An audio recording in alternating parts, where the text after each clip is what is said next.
Hi hello friends, welcome to Vamshi home foods.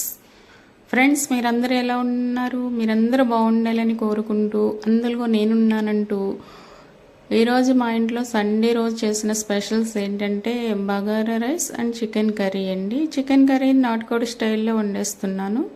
చూడండి friends, bagara rice కోసం basmati rice, curry కోసం onions, rice కోసం పుదీనా అండ్ కర్రీ కోసం చికెన్ తీసుకున్నాను. ఇవన్నీ రెడీ చేసుకుని ఫస్ట్ కర్రీ చేయడానికి ప్రిపేర్ అయిపోదాం ఫ్రెండ్స్. అంటే కేజీ చికెన్ తీసుకున్నాను కదా ఫ్రెండ్స్. ఆ చికెన్లో నాటుకోడి స్టైల్గా వండాలంటే మనం ఏంటంటే అందులో వేయాల్సిన ఇంగ్రీడియంట్స్ అంటే ఏంటంటే ఫస్ట్ కారం, ఉప్పు, పసుపు కలిపేస్తాం కదా ఫ్రెండ్స్. అవి కలిపేసిన తర్వాత ధనియా, జీలకర్ర పౌడర్ ఉంటుంది, అది మిక్స్ చేసుకోవాలి. అల్లం వెల్లుల్లి పేస్ట్, అలాగే గరం మసాలా వచ్చేసి నేను కొత్తగా ఒక ఐటెం తీసుకున్నానండి బజార్లోని. దాన్ని పేరు మర్చిపోయాను నేను. మా తర్వాత ఆ ప్యాకెట్ నెక్స్ట్ వీడియోలో చూపిస్తాను మీకు. చాలా టేస్ట్ ఉందండి అది. నేను ఎలా ఉంటుందో అనేసి వాడడానికి చానాళ్ళు కొన్న తర్వాత కూడా వాడడానికి చానాళ్ళు సంకోచించాను. కానీ ఒకరోజు నేను ఓన్గా తయారు చేసుకున్న మసాలా అయిపోయి ఆలుగడ్డలు వేపుల్లో వేసానండి. అది వేస్తే ఏం టేస్ట్ ఉందంటే చాలా స్పెషల్ టేస్ట్ వచ్చిందండి. అందుకే నేను చికెన్ కర్రీలో వేయడానికి కూడా సిద్ధమయ్యాను. ఆశీర్వాదం కాదు, అవునో కాదో తెలీదు, చెప్తానండి తర్వాత. గరం మసాలా పౌడర్, అల్లం వెల్లిపాయ పేస్ట్ ఇవన్నీ వేసి కొంచెం కరివేపాకు, కొంచెం ఆయిల్ వేసి చికెన్ని కలిపేసి రెడీ చేసి ఉంచానండి. ఆ చికెన్ కోసం ఆనియన్స్, కొంచెం కరివేపాకు, గ్రీన్ చిల్లీ వేసి రోస్ట్ చేసేస్తున్నాను మూకిట్లో. ఉల్లిపాయలు బాగా మెత్తగా రోస్ట్ చేయాలండి. నాటుకోడి స్టైల్ అంటేనే అలా చెయ్యాలి. మనం నాటుకోళ్ళు కావాలంటే ఇప్పుడు ఎక్కడ దొరుకుతున్నాయండి సిటీల్లో మనకి. కాకపోతే ఆ నాటుకోడి టేస్ట్ రావాలని చెప్పేసి నేను ఆ బాయిలర్ కోడి మాంసంలోనే నాటుకోడి రుచి వచ్చేలాగా చేస్తాను అనమాట. అల్లం వెల్లుల్లినండి. అల్లం వెల్లుల్లి అనేది నేను ఎప్పటికప్పుడు ప్రిపేర్ చేసుకుంటాను. నేను ఆ చిన్న కలంలో వేసి నిల్వ చేసినటువంటిది నేను వాడను, నిల్వ చేసుకొని కూడా నేను. అల్లం వెల్లుల్లి పేస్టు అంటే అల్లం వెల్లుల్లి పేస్టు అది ఆడిన రోజునున్న టేస్ట్ నెక్స్ట్ రోజు నుంచి ఉండదండి, చప్పగా అయిపోతుంది. మీకు తెలుసో లేదో నాకు తెలీదు ఫ్రెండ్స్, ఒకసారి మీరే గమనించండి, తెలుస్తుంది. అల్లం వెల్లుల్లిపాయ పేస్ట్ ఎంతసేపు కొడతామండి? నాకున్న కలం అందరికీ ఉంటుంది ఈ రోజుల్లోని. అందులో వేసి 4 దెబ్బలు కొడితే అదే నలిగిపోతుంది. మనం టేస్ట్ కావాలనుకుంటే ఎక్కడో హోటల్లో ఎత్తుక్కునే కన్నా మనం ఓన్గా తయారు చేసుకునేటప్పుడు కొంచెం కేర్ తీసుకుంటే మనకి మంచి టేస్ట్, రెస్టారెంట్ మించిన టేస్ట్ ఇంట్లోనే వస్తుందండి. నేను అలా చేస్తున్నాను కూడా. చికెన్ అనేది ఈ ఆనియన్స్లో వేసిన తర్వాత చికెన్లో ఉన్న నీరంతా ఎగిరిపోయేలాగా దాన్ని మగ్గబెట్టాలి ఫ్రెండ్స్. దాన్ని అలా మగ్గబెడితేనే నాటుకోడి టేస్ట్ వస్తుంది. నేను అందులో ఉన్న నీరంతా ఎగిరిపోయేలాగా మగ్గబెట్టాలి అంటే 15 to 20 minutes పడుతుంది మరి ఫ్రెండ్స్. కొంచెం ఓపిక్గా చేస్తాను నేను ఎలా వండాలనుకున్నప్పుడు. ఎప్పుడు కర్రీని ఒకే స్టైల్లో చేయనండి. చికెన్ అనేది ఒక్కో వారం ఒక్కో స్టైల్లో చేస్తూ ఉంటాను నేను. అలాగే బిర్యానీ కూడా చేస్తూ ఉంటాను, స్టైల్ మార్చుతూ ఉంటాను. దాని గురించి డిఫరెంట్ టేస్ట్లు వస్తాయి. మనకి రెస్టారెంట్లకి వెళ్ళి చాలామంది ఏదో రెస్టారెంట్కి వెళ్ళి తినేస్తే గొప్ప అనుకుంటాం కానండి, అది ఏమీ ఇషంతో సమానం. ఈరోజు బయట ఫుడ్ మనం ఎప్పుడు కూడా కొంచెం మనసు పెట్టి కొంచెం ఒళ్ళు ఉంచుకొని ఇంట్లో చేసుకుంటే చాలా బెటరు. ఈ రోజుల్లో డబ్బులు ఉన్నవాళ్ళు గొప్పవాళ్ళు కాదండి, ఆరోగ్యం ఉన్నవాళ్ళే గొప్పవాళ్ళు. అది జగమెరిగిన సత్యం, మీకే తెలుసు ఫ్రెండ్స్. ఆ ఆరోగ్యం కావాలంటే మన చేతుల్లోనే, మన పిల్లల ఆరోగ్యమైన, మన హస్బెండ్ ఆరోగ్యమైన మన చేతుల్లోనే ఉంటుంది ఫ్రెండ్స్. ఎందుకంటే మనం ఎంత కేర్ తీసుకుని చేసి పెడితే అంత ఆరోగ్యంగా వాళ్ళు ఉంటారని నేను నమ్ముతాను. చికెన్లో నీరంతా ఇంకిపోయింది ఫ్రెండ్స్. చూడండి, నేను ఇంతసేపు అంటే ఒక 20 మినిట్స్ ఈ కర్రీ చేశాను అనుకోండి. మా రిలేటివ్స్ అంటూ ఉంటారంట, పొద్దున మొదలెడితే సాయంత్రం అవుతుంది నేను వంట చేయడానికని. సాయంత్రం అయినా మర్నాడైనా తినేది నేను నా పిల్లలే కదండి, వాళ్ళైతే కాదు కదా. ఎందుకంటే మనం తినే తిండి మన స్టైల్లో మనం చేసుకుంటాం. దానికి వాళ్ళ కామెంట్స్ ఏంటో నాకు అర్థం కాదు. సర్లేండి, ఎవరెలా మాట్లాడితే మనకెందుకు, మన ఫుడ్ మన ఇష్టం, మనం ఎలా చేసుకోవాలో అలా చేసుకుంటాం అనుకోండి. ఇదిగోండి, ఆ నీరంతా ఇంకిపోయింది. కొంచెం పసుపుని అంటే ముందు కలిపాం కానీ మళ్ళీ కొంచెం వేసుకుంటే బాగుంటుందండి, టేస్ట్ బాగుంటుంది. కొంచెం కారం కూడా పడుతుంది కాబట్టి వేస్తాను కదా, మీకు తెలుసు కదా. ముక్కలు చూస్తుంటే ఎలా ఉన్నాయి ఫ్రెండ్స్, చికెన్ కర్రీలో ముక్కలు చూస్తుంటే ఎలా ఉన్నాయి ఒకసారి కామెంట్ చెప్పండి, కామెంట్లో చెప్పండి. చూడండి, కొంచెం ఓపికగా చేసుకోవాలి ఏదైనా సరే వంట అనేది. ఏదో చేసేసాము అక్కడ పెట్టేసాము అయిపోయింది అనుకుంటే వంట టేస్ట్ అనేది ఉండదు అని నా ఉద్దేశం ఫ్రెండ్స్. నేనైతే ఓపికగానే చేస్తానండి. నాకు ఒక పక్కన కాళ్ళు లాగేస్తూ ఉంటాయి నుంచుని టిఫిన్లు స్పెషల్గా చేసి, అలాగే ఆ రోజు భోజనం కూడా స్పెషల్గా చేయాలంటే నాకు ఎవరు హెల్ప్ రారు. మా పిల్లలు కానీ మా హస్బెండ్ కానీ ఎవరు హెల్ప్ చేయరు నాకు. అయినా సరే వాళ్ళు హెల్ప్ చేయరనేసి వాళ్ళకి ఎదురులే వండేసాంలే అన్నట్టు పెట్టలేం కదా, ఆడవాళ్ళం కదా మనం. మన మనసు ఏంటంటే వాళ్ళకి శుభ్రంగా పెట్టాలనే కదా కోరుకుంటుంది మన మనసు అనేది. అలాగే చేస్తానండి నేను. పోనీలే వాళ్ళు చేయకపోయినా పర్వాలేదు, ఓపిక్గా చేద్దాం అనేసి చేస్తూ ఉంటాను నేను. చికెన్ కారం ఉప్పు వేస్తాం కదండి, కొంచెం వాటర్ పోసుకోవాలి. చికెన్ అనేది ముందు ఉడికింది కదండి, అందుకనేసి ఎక్కువ వాటర్ పోయక్కర్లేదు.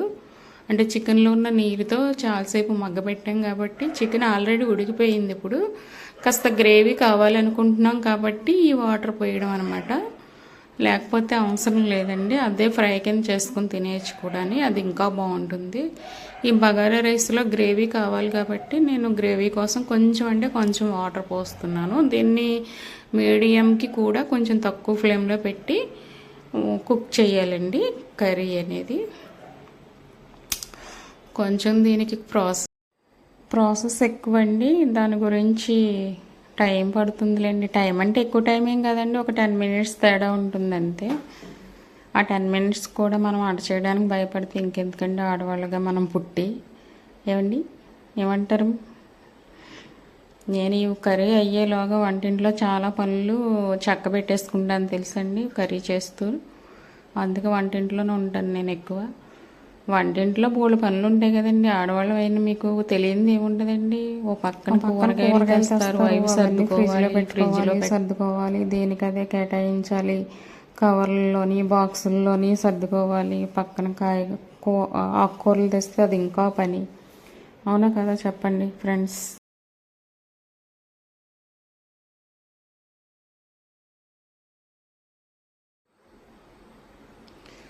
అవి సర్దుకోవడానికి బోల్ టైం పట్టేస్తుంది. అవి సర్దుకొని గిన్నెలు ఉంటే గిన్నెలు కడుక్కొని, ఇంకా ఒక్క పని కాదండి వంటింట్లోని. ఆ పిల్లలు ఇంటి దగ్గర ఉంటే మరీ పని, ఆ పెద్ద పిల్లలు కదా ఇంకా పని ఎక్కువ ఉంటుంది అన్నమాట. మా చిన్నవాడు ఉంటే నన్ను వంట చేసే ప్రతి నిమిషానికి ఒకసారి 10 నిమిషాలకు ఒకసారి వచ్చి నన్ను క్వశ్చన్ చేస్తూ ఉంటాడు, ఏం వండుతున్నావు, ఏం చేస్తున్నావు అని. ఒక్కొక్కసారి తిట్టేస్తాను కూడా, ఒళ్ళు మండిపోయి. మీరేమో ఇంత కూడా హెల్ప్ చేయరు, స్పెషల్స్ కావాలి మీకు, ఎలా వచ్చేస్తాయి అని అంటే, అమ్మ చదువుకోద్దా, రేపు ఎగ్జామ్ రాయొద్దా అని అంటాడు. ఏముందలేండి, వాళ్ళ సమస్యలు వాళ్ళకుంటున్నాయి. వాళ్ళ చదువులే పెద్ద భారాలు అయిపోయాయి ఇప్పుడు. వాళ్ళ చదువులతోటే వాళ్ళకి సమయం ఉండట్లేదు. మనం పనులు చేయమంటే చదువులు ఎక్కడ దెబ్బతింటాయో అని భయపడాల్సి వస్తుంది, అంత భారం ఉంటుంది వాళ్ళకి. అందుకే నేను వాళ్ళు చేస్తానన్నప్పుడు చేయించుకుంటాను తప్పించి మామూలుగా అయితే వాళ్ళని ఇబ్బంది పెట్టనండి. నేను పనులు నేర్పలేదు అంటున్నారు, ఏముందులేండి వాళ్ళే నేర్చుకుంటారు. మగపిల్లలు ఇంట్లో వంటలు చేయడం ఏంటండి చిరాకు. కానీ అందుకే నేను మగపిల్లలు ఇంట్లోకి వచ్చి వంటింట్లోకి వచ్చి వంటలు చేశారంటే వాళ్ళకి వేరే నేమ్ కూడా వచ్చేస్తుందండి. అందుకని నేను పెద్దగా పట్టించుకొని నేను అవన్నీ వాళ్ళు వంట చెయ్యాలి, నాకు హెల్ప్ చేయాలి అన్న సిస్టమ్ పెట్టుకొని నేను నాకు ఓపుకున్నన్నాళ్ళు చేసి పెడతాను. నా ఓపిక తగ్గిపోయేటప్పటికి వాళ్ళకి అలాగా ఒక కుటుంబం అనేది ఏర్పడిపోతుంది. అప్పుడు వాళ్ళే చేసుకుంటారు, మనకి ఎందుకు వచ్చింది అని అనుకుంటానండి. అది గ్రేవీకి నీళ్ళు వేసిన తర్వాత కొద్దిసేపు మూత పెట్టుకుంటే దగ్గరికి అవుతుందండి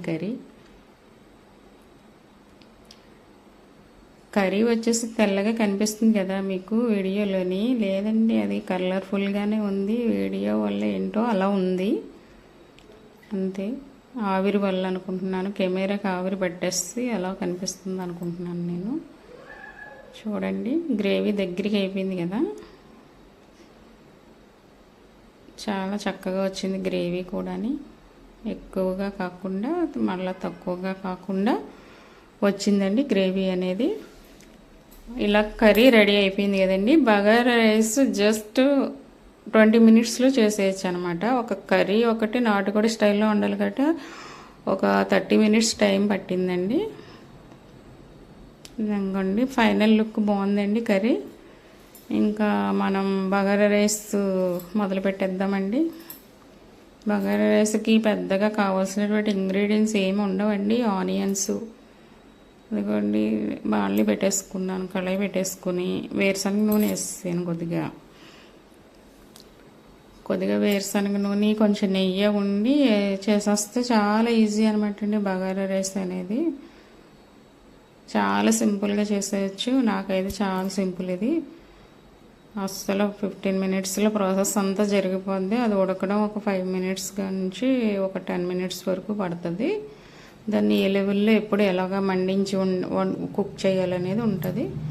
దానికోసం మసాలా దినుసులు, ఆనియన్స్, అల్లం వెల్లిపాయ పేస్ట్, 2 టమాటాలు చిన్న ముక్కలుగా కోస్తానండి బగారా రైస్ కోసం. పుదీనా కడిగేసి పక్కన పెట్టాను. అదిగోండి, ఆయిల్ కొంచెం కాగిన తర్వాత కొంచెం మసాలా దినుసులు వేసేసుకుంటాం. ఈ మసాలా దినుసులు అనేవి మీడియంగా వేసుకోవాలండి. ఎక్కువ వేసుకుంటే ఘాటు వచ్చేస్తుంది. ఘాటు తినలేని వాళ్ళు చాలా తక్కువ వేసుకోవడం చాలా బెటరు. ఇవన్నీ కొంచెం ఆనియన్స్ కూడా వేపేస్తున్నానండి. ఆనియన్స్ కూడా వేసి గ్రీన్ చిల్లీ ఆనియన్స్ కూడా వేసేసాము. అది బాగా కొంచెం రోస్ట్ అయిన తర్వాత ఆనియన్ అనేది అప్పుడు అల్లం వెల్లిపాయ పేస్ట్ వేసుకోవాలండి. చూడండి, మగ్గిపోయింది ఆనియన్. ప్లెయిన్ రైస్ కింద కావాలి అనుకున్నప్పుడు కొంతమంది వెజిటేబుల్స్ అన్నీ వేసుకుంటారు. ఇదివరకు ఏంటంటే క్యారెట్, బంగాళదుంప, మిల్ మేకరు వేసి చేసేవారండి. అలా కాకుండా మనం ప్లెయిన్గా బగారా రైస్ అంటే ప్లెయిన్గా ఉండడం బాగుంటుంది.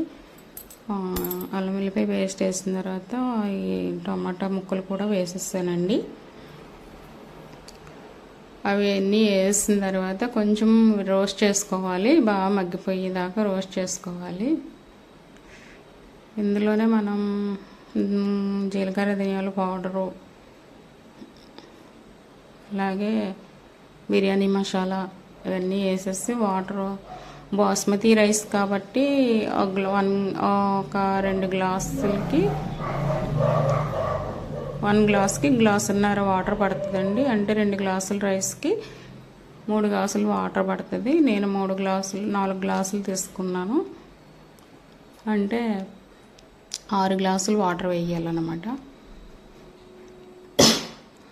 పుదీనా ఫ్రెష్గా ఉంది కదండి, కడిగేసి శుభ్రంగా ఫ్రెష్గా చేసి అందులో వేసేస్తున్నాను. ఈ బగారా రైస్కి పుదీనా ఎక్కువ వేస్తేనే టేస్ట్ అనమాట. దాన్నే బగారా రైస్ అంటారు. వేసుకునే వాళ్ళు వేసుకోవచ్చు అండి, వెజిటేబుల్ వేసుకోవచ్చు, బఠానీ వేసుకోవచ్చు, అన్నీ వేసుకోవచ్చు. కాకపోతే అది వెజిటేబుల్ పలావ్ కింద అయిపోద్ది. బగారా రైస్ అంటే ప్లెయిన్గానే ఉండాలి, ఎక్కువ ఐటమ్స్ ఏమీ ఉండకూడదు. అందులో మసాలా ఘాటు ఉండాలి తప్పించి ఇంకేం ఉండకూడదు. అంతే. నేను టమాటా ముక్కలు యాడ్ చేస్తాను కొంచెం రుచి కోసం. కొందరైతే అది కూడా వేరండి బగారా రైస్లోని. ఇంకోండి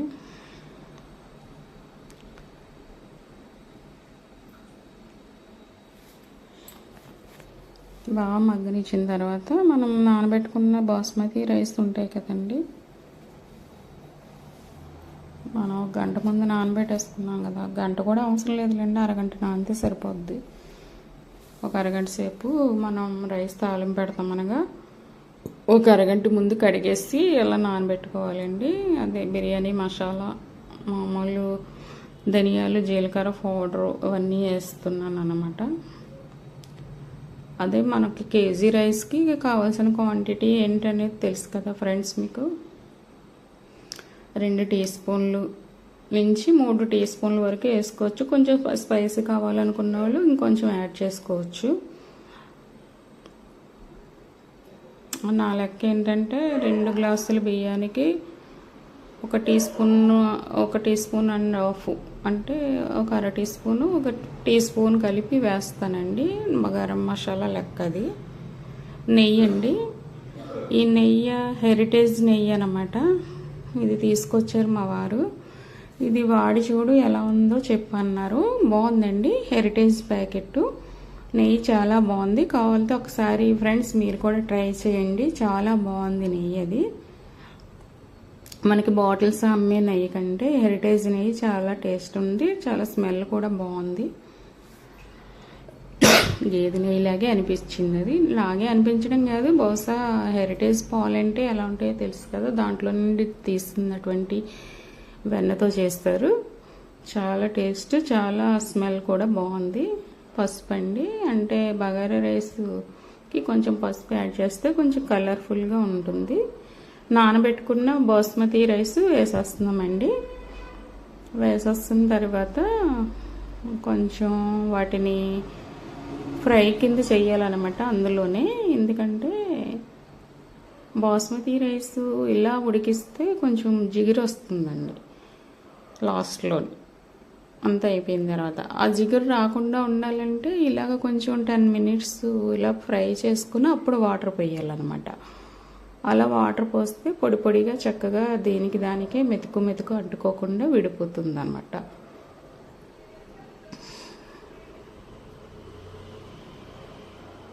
నేను చిన్నప్పటి నుంచి వంటలు చేయడం అలవాటండి. నాకు వంట అంటే ఇంట్రెస్ట్ కూడాని. వాటర్ పోసేస్తున్నాను. ఇక్కడ ఏంటంటే ఫ్రెండ్స్, మనకి అవసరమైతే కొబ్బరి పాలు ఉంటే వేసుకోవచ్చు, 1 గ్లాసు కొబ్బరి పాలు కూడా యాడ్ చేయొచ్చు. నా దగ్గర అయితే లేవు, కానీ కొబ్బరి పాలు టేస్ట్ వచ్చేలాగా వాటర్ పోసాను. అదేంటంటే మనం నెయ్యి వేస్తాం కదండి, నెయ్యిని ఈ ఇంగ్రీడియంట్స్ అన్నీ కలిపి వేపిన తర్వాత అలాగే వస్తుంది టేస్ట్. మొత్తం కలిపేస్తాం అనమాట. కొంచెం సాల్ట్ వేసేసుకుని కలిపేసిన తర్వాత మూత పెట్టేసుకోవాలండి. మూత పెట్టేసుకొని మీడియం ఫ్లేమ్లో ఒక 10 మినిట్స్ ఉడికితే అయిపోతుంది అనమాట రైసు.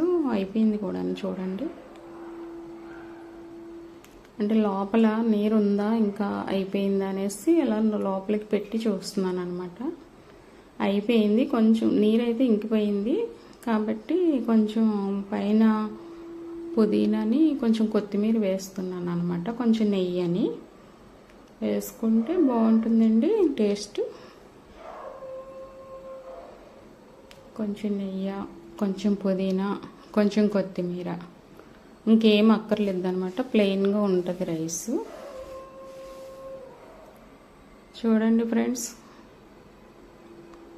ఫైనల్గా బిర్యానీ అదే బాస్మతి రైస్తో bagara rice ready. Bagara rice చూసారా కలర్ ఎలా ఉందో, ప్లెయిన్గా కనిపిస్తుంది కదండి. అలా ఉండాలి, అలా ఉంటేనే బగారా రైస్ అన్నదానికి అర్థం ఉంటుందన్నమాట. అందులో మనం వెజిటేబుల్స్ అన్నీ వేసొస్తే అది వెజిటేబుల్ పలావ్ అవుతుంది, కానీ బగారా రైస్ అవ్వదన్నమాట. ఇది కొంచెం టేస్టీ సాల్ట్ వేసుకుంటే ఇంకా బాగుంటుందండి. ఇష్టపడిన వాళ్ళు అవాయిడ్ చేయొచ్చు, పర్వాలేదు. అయిపోయిందండి ఫైనల్గాని. దీనికి బగారా రైస్ ఫైనల్ లుక్ చూడండి. బగారా రైస్ మెతుకు ఎక్కడ అంటుకున్నట్టు కనిపించట్లేదు, పొడి పొడిగా ఉంది కదండి. వంటలు అనేవి ఒక పద్ధతిలో ఒక లెవెల్లో చేస్తేనే దానికి తగ్గ అందం వస్తుందండి వంట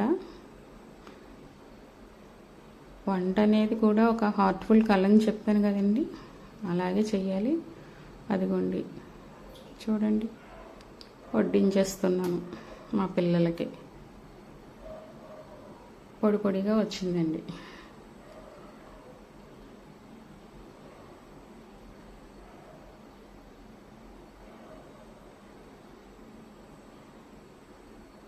బాగుందండి. Bagara rice and chicken curry, నాటుకోడి స్టైల్లో చికెన్ కర్రీ అన్నమాట అది. చూడండి, కర్రీ కూడా అది ఎక్కువసేపు సిమ్లో పెట్టి మగ్గ పెడితేనే ఈ అందం వస్తుందండి. కర్రీ అయిపోయింది కదా అని ఒకసారి కట్టేయక్కర్లేదు కూడా. ఇదిగోండి కర్రీ, ఇది bagara rice.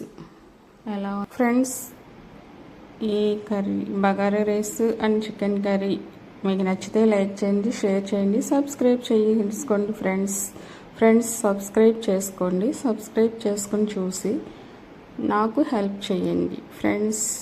Okay friends, thank you for watching.